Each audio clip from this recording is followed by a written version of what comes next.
Hello everybody, and welcome back to the Kingdom Hearts Birth by Sleep final mixed playthrough. It is time to take on our final challenge in the Mirage Arena, Villain's Vendetta. What this is effectively a boss rush. Every single unversed boss fight in the game in one place, and it's a lot of fun. I am going in with my wonderful Triple Faraga and Seeker Mine filled deck, because obviously, as you saw when we did Keepers of the Arena, dealing with Iron Imprisoner 4, who is obviously going to be our last fight in this, is a lot easier when you actually have him to make use of. Well, obviously having Triple Faraga, etc, etc, etc. So really it just is going to make my life a lot easier, but this is the final week of the Birth by Sleep final mix playthrough. We are into the final stretch, and there's quite a lot of fun stuff coming up that is just really fun. I will say, as with most of the Mirage Arena stuff, this was the first time that I ever tackled Villain's Vendetta, and it's one of the things that will net you a trophy if you happen to beat it, which is great.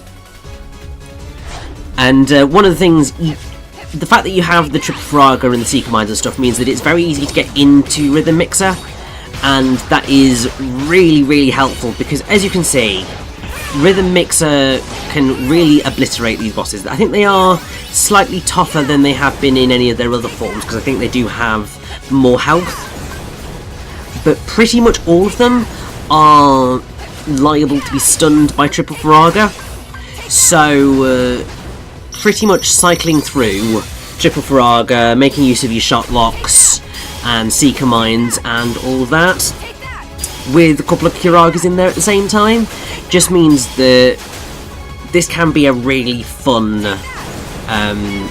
challenge. And I'm really glad that I learnt of this slightly cheap but still very effective method for taking down bosses like this, because in all seriousness, particularly like some of the Iron Imprisoner ones, they can be really painful, and so it's quite nice to be able to take them on and have a bit more of an enjoyable experience of not getting flipped around because I don't have the right command deck to deal with it. It's something that I won't get as much joy out of in the next part, because the next part is going to see us take on some of the optional bosses that are in Birth by Sleep. And delightful. One of them will, I'm sure, be okay. The other, well, I'll let you be the judge of that one for yourselves. But the main thing we're here for today is Villain's Vendetta. This was in the original version of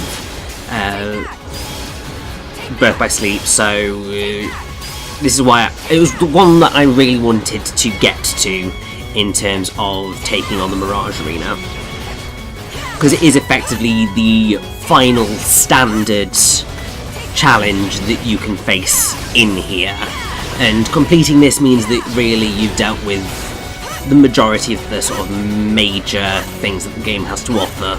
All you would have left at this point are those super difficult secret optional bosses, and they are quite, how shall I put it? They are quite challenging, those extra optional bosses. So it's one of those things where I would not necessarily say you're not going to have an easy time. I think even people who are Kingdom Hearts veterans struggle with these optional boss fights. They are notably difficult.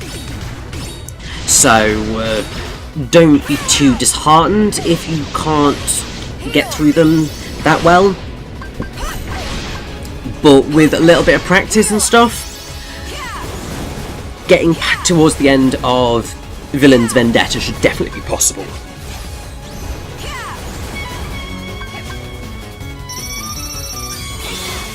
Especially if you have, you know, some good shot locks on you, and as I said, that triple Faraga deck, it works an absolute treat.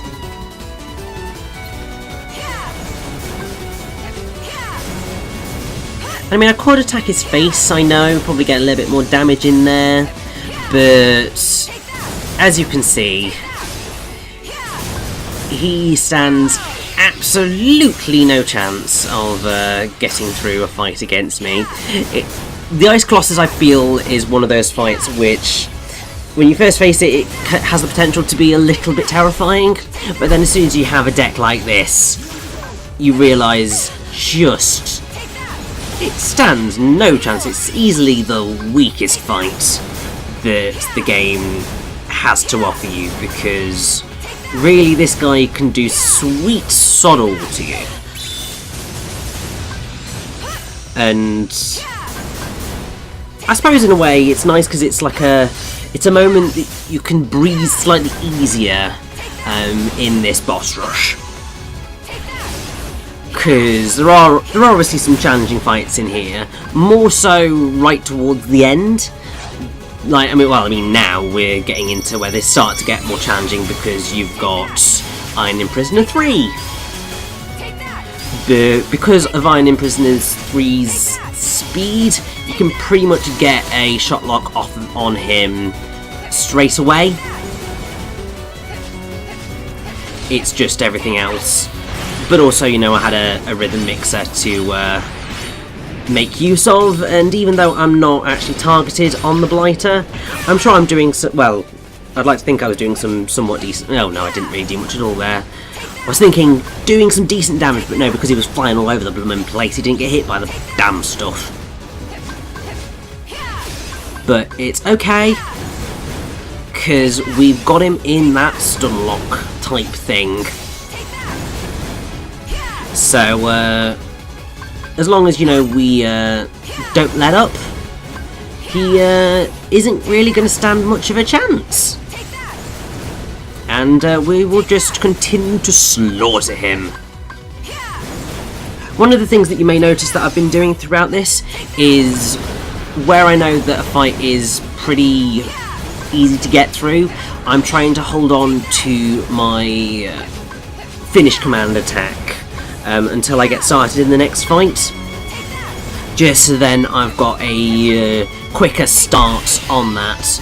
But at this point I think I just wanted to kill the damn guy in a cool fashion. Didn't quite manage it, but it's okay, because that's him down, and I believe, yes, round 7 is the Trinity Armour, who, as I'm sure you can imagine, also pretty easy in the grand scheme of things.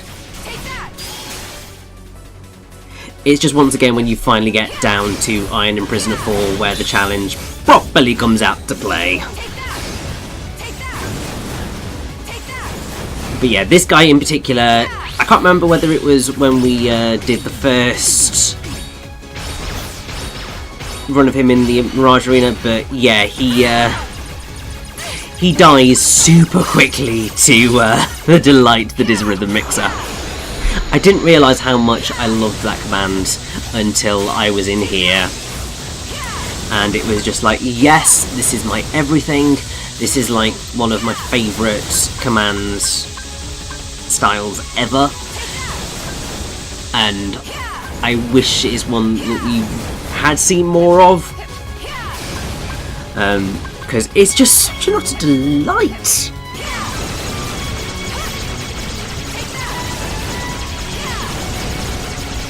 We are very rapidly coming towards the end of this. What's really awesome, actually, is that I believe, I'm just going to double check my facts, but I believe on beating Keepers of the Arena, what do you get for that one?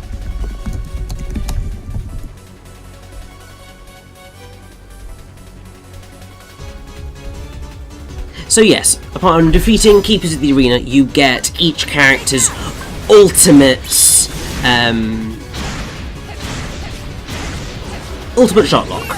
So for Terra that's Ultima Cannon, for Ven it's Multi-Vortex, and for Aqua it is Light Bloom. They're very powerful, but the main issue with them is that they have quite a high load-up time. I will make sure to show off Light Bloom to you all, because it is quite cool, and obviously we unlocked it, so we should do. But that won't be until next part, because my main thing was go with the commands and stuff that you know work and you know how to do now, and actually beat this damn thing, and then you can deal with other stuff later. But the really awesome reward for beating Villain's Vendetta is Ultima Weapon, which is amazing! I mean, I've always loved Ultima Weapon in the Kingdom Hearts franchise. It's always just a delightfully amazing Keyblade. And that very, very quickly nearly went majorly south. I think you can probably see at this point why some of the more challenging boss fights, more challenging optional boss fights in Birth by Sleep elude me. Because I get into a fight like this and just I really do struggle.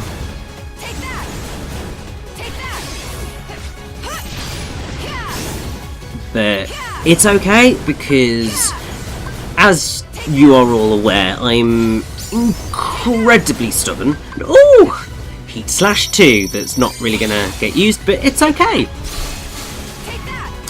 And I like how he just decided to cheap out and go into this thing just as we're about to get some good hits on him. He does do this a lot, Design in Prisoner 4. It's a frustrating bit to deal with, because you can't really do a whole lot whilst he... well, you can't do anything to him whilst that's happening.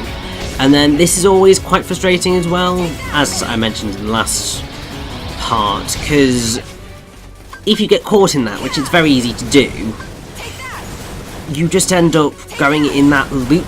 And while obviously the whole thing that we're trying to do is get him stuck in the loop, it's always more frustrating when an enemy pulls it off on you, because then you struggle to break out of it, and that's just really, really, really irritating.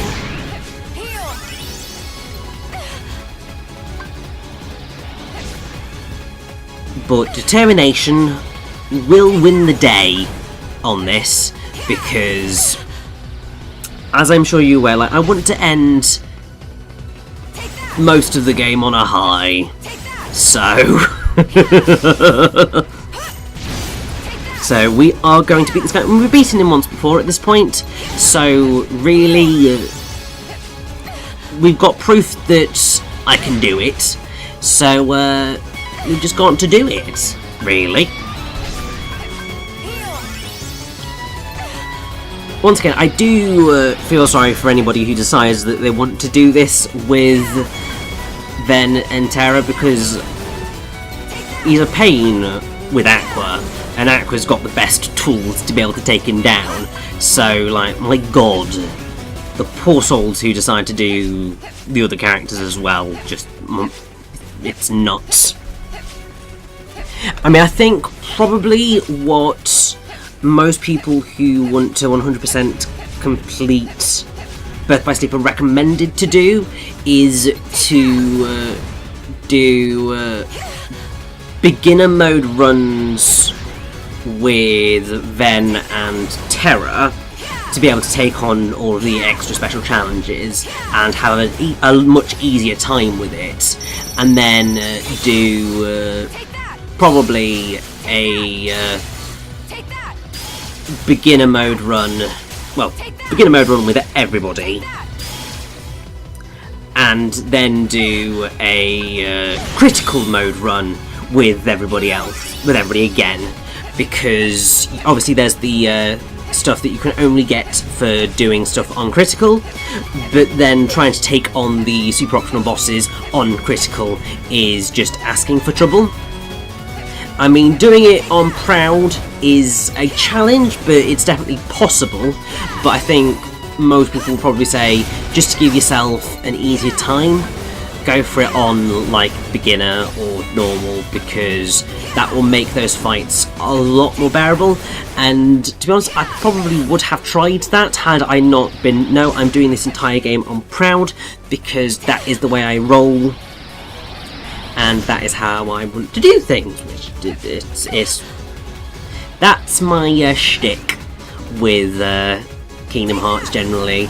I want to do it on one difficulty mode, and ever since... I think it's been ever since 358 over 2 days, actually. I've always played the game on Pride. It might have been ever since Birth by Sleep. Because I know original Kingdom Hearts, I played it on Standard. Kingdom Hearts 2, played that on Standard. Because I didn't realise the whole thing with the secret ending being made easier by playing Proud mode, and at the time my skills weren't phenomenal, so I didn't want to try that. I still haven't done Kingdom Hearts 1 on Proud to be... Oh no, did I do it in... No, I don't think I even did it on my actual recorded playthrough, just because getting the secret ending in that was relatively easy on normal. It wasn't as bad as it became in later games. But then pretty much everything after, from Kingdom Hearts 2 onwards, as long as you play in Proud mode, then you're going to get your secret endings without having to do some of the more frustrating elements that may be put in front of you. The only one that's not the case with that, I believe, is Recoded, which required you to get a whole bunch of trophies, even having played on Proud, and that was just not worth it, especially for the cutscene that was provided, which sucks. But then hey, there we go. Now, Iron Prisoner 4, can you just, you know, die already? That would be nice. I would like my Ultima weapon, please.